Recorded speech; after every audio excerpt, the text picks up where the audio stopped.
Karibu katika kipindi cha habari za Mawio. Leo ni Jumamosi tarehe 10 mwezi wa 5 mwaka 2025. Na haya ni miongoni mwa utakayoyasikia. Vitenga vile vya kutilia nguo 4, mabuku ya wanafunzi baadhi pia aliungua, vitabu vya wanafunzi pia viliungua baadhi, miswala imeungua, mabusati pamoja na misahafu, chumba chenyewe kimeungua chote ceiling. Gharama za haraka kwa mujibu wa tathmini iliyofanya ni shilingi milioni 4,628,000. Ushauri wangu kwa jamii, hili bwawa kila mwaka huwa linaleta mitihani kama hii, kwa hiyo tusijaribu kukaa tukachezea, sababu kuna wengine hujavua makambare hapa na hatujui wakati gani wanakuja. Kuna wengine wanakuja mchana, wengine wanakuja jioni, wengine usiku, na hapa pana utelezi, panateleza. Na moja kwa moja tunakianza kipindi hiki kwa taarifa yake Mwanaisha Bakari inayoelezea kuungua kwa dahalia huko Paje. Bweni la wanafunzi wa kike katika skuli ya sekondari Paje limeungua moto na kuteketeza baadhi ya vitu vilivyokuwemo ndani. Tukio hilo limetokea juzi majira saa 5 usiku. Chanzo cha moto huo inadaiwa ni hitilafu ya umeme. Shabani Ramadhani Ali, mwalimu mkuu wa skuli hiyo, anaeleza hali ilivyokuwa. Mwalimu mwanamke wa zamu, yeye ndiye ambaye alibaini moto huo, ambapo alitoka darasani na kwenda katika bweni hilo kwa ajili ya kuweka vitu vyake, lakini baada ya kwenda aliukuta huo moto. Na jambo ambalo tunashukuru kwamba hakuna mwanafunzi yote ambaye ameathirika katika moto huo, isipokuwa vitu mbalimbali viliungua. Miongoni mwa vitu hivyo ambavyo vinaungua, mojawapo ilikuwa ni uniform pair 16 za wanafunzi, viatu pair 28, mikoba ya wanafunzi ya kutilia mabuku 14, ndoo za maji ndogo 6, magodoro 16, kukaa kuna mabegi ya kutilia nguo 10, vitenga vile vya kutilia nguo 4, mabuku ya wanafunzi baadhi pia aliungua, vitabu vya wanafunzi pia viliungua baadhi, miswala imeungua, mabusati pamoja na misahafu, chumba chenyewe kimeungua chote ceiling. Gharama za haraka kwa mujibu wa tathmini iliyofanya ni shilingi milioni 4,628,000. Mkuu wa kitengo cha operesheni kikosi cha zimamoto na uokozi Zanzibar, kamishna msaidizi Haji Pandu Hamadi, anaeleza hatua walizozichukua baada ya kupata taarifa ya tukio hilo. Inasadikika moto huu ulianza majira ya saa 4:45 na kikosi cha zimamoto na uokozi kilifika eneo hilo saa 5:25 usiku, na ukuta moto huo umekwisha kuzima na walimu na wanafunzi wa shule hiyo. Kwa mujibu wa tulivyowadadisi walimu, walieleza kwamba moto huu ulianzia kwenye feni la juu na kuweza kuunguza chumba chote ambacho kilichokuwepo kwenye shule hiyo. Wito wetu kwa taasisi zote za serikali, na hili tumekuwa tunalieleza sana, kwamba tujaribu kuweka vifaa vya first aid vya kuzimia moto. Nikiripoti kutoka Paje, wilaya Kusini, mkoa wa Kusini Unguja, mimi ni Mwanaisha Bakari wa habari za Mawio. Bwawa la Mwanakwerekwe linadaiwa kuleta maafa kwa vipindi tofauti, na sasa limesababisha kupoteza maisha ya mtu mmoja, kama anavyoarifu Siajabu Abdallah. Mwili wa mtu mmoja mwanamume umekutwa ukielea katika bwawa la Mwanakwerekwe wilaya Magharibi, ukiwa tayari umeanza kuharibika. Mawio ikiwa eneo hilo imezungumza na sheha wa sokoni Kombo Aliameri na kueleza alipopata taarifa hiyo. Nimepigwa simu nyumba mbwa kuna mtu amezama katika bwawa la Mwanakwerekwe. Kuja hapa ndo nimeiona hiyo maiti, nimepigia mkuu wangu wa wilaya. Ushauri wangu kwa jamii, hili bwawa kila mwaka huwa linaleta mitihani kama hii, kwa hiyo tusijaribu kukaa tukachezea, sababu kuna wengine hujavua makambare hapa na hatujui wakati gani wanakuja. Kuna wengine wanakuja mchana, wengine wanakuja jioni, wengine usiku, na hapa pana utelezi, panateleza. Kwa hiyo hili bwawa tujaribu kuliheshimu. Mwili huo umeupolewa na kikosi cha zimamoto na uokozi kwa kushirikiana na kikosi cha KMKM na kufikishwa hospitali ya Rufaa Mnazi Mmoja. Kaimu mkuu wa kitengo cha uhusiano hospitalini hapo, Ali Azizi Masudi, anaeleza na kufafanua wasifu wa marehemu. Tarehe 9 mwezi wa 5 mwaka 2025 majira ya saa 9:44 za alasiri kulipokelewa mwili wa marehemu ambaye aliletwa na askari polisi wa Mazizini wakishirikiana na kikosi cha zimamoto na uokozi Zanzibar. Huyu marehemu ni mwanamume, hajulikani jina wala anapoishi. anakisiwa kuwa na umri wa miaka 30 hadi 35.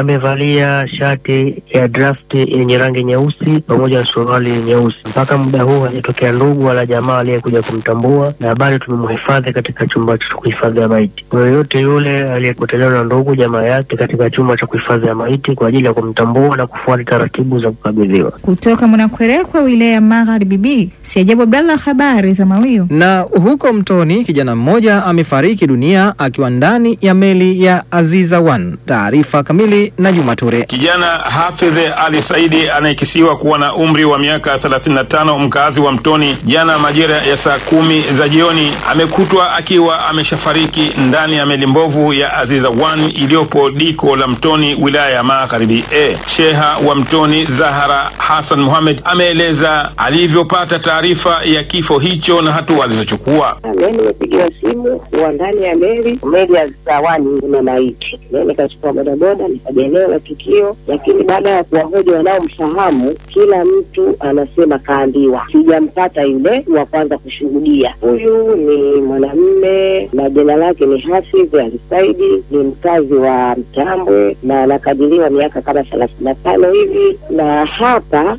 kaja kama mvuvi. Tunajua tena Mtoni hapa ni sehemu ya wavuvi. Huyo anakuja kwa ago, huyo kaja kimafuki tu. Huyo kafariki leo na muda si mrefu, hii majira ya 10, kwa sababu anatoa damu wale na mdomoni. Ndio waulizia wanamfahamu, alisema ana tabia ile ya kutoka damu puani. Hii meli haitumiki, ni mbovu, tena inafika hata karibia miaka 8 huko, ni siku nyingi. Na kwa tukio hili bado tuna wasiwasi kwa inawezekana kweli uwezekano wa watu kuishi humu ndani. Manake nilioulizia akasema kwa huyu mtu hana kusema huku kwenye nyumba kuna sehemu kapanga, hapana, isipokuwa hii ni sehemu yao ya kupumzikia. Sasa kama ni sehemu ya kupumzikia, na maana huku uwezekano wa kulala watu, kwa sababu kuna viti vizuri tu huku, na ukiangalia hapa chini pia unakuta hata kama kuna dalili ya kutumika hii sehemu kulala watu, hata kama hakuna usafi wa hivyo, lakini watu wanatumia. Kwa hiyo hii meli kwa kweli ni tishio kwenye sheria, kwa sababu mtu anaweza kafanya tukio kakimbilia huko. Ali Azizi Masudi, kaimu mkuu wa kitengo cha uhusiano hospitali ya Rufaa Mnazi Mmoja, ameeleza walivyoupokea mwili wa marehemu huyo.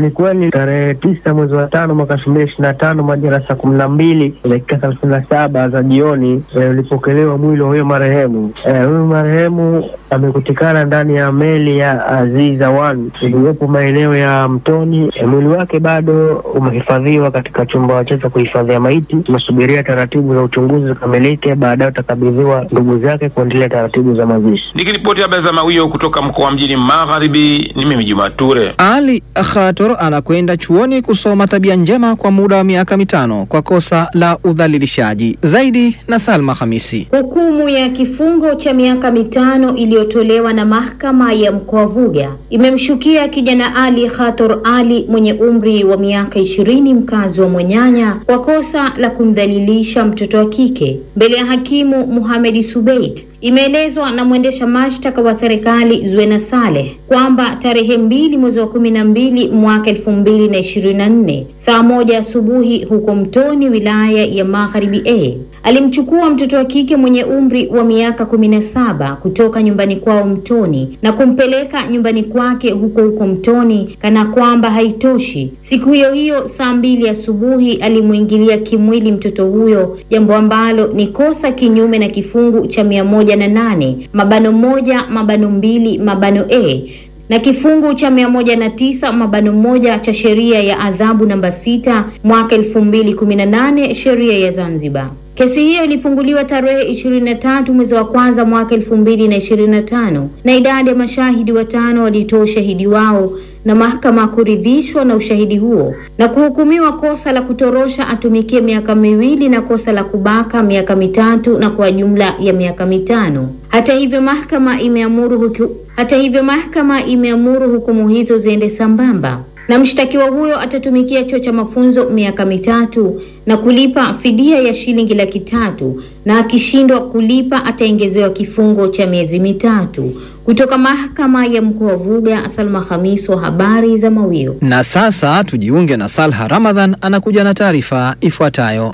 Siyasahau yendo ile kwenda rudi, manake hapa uruhusiwi mpaka mazizini. Hasa wale mwanzo walihangaika sana kwenda nao mazizini, havikubadili, lazima uende mazizini au lumuni, inabidi ukapimishe afya.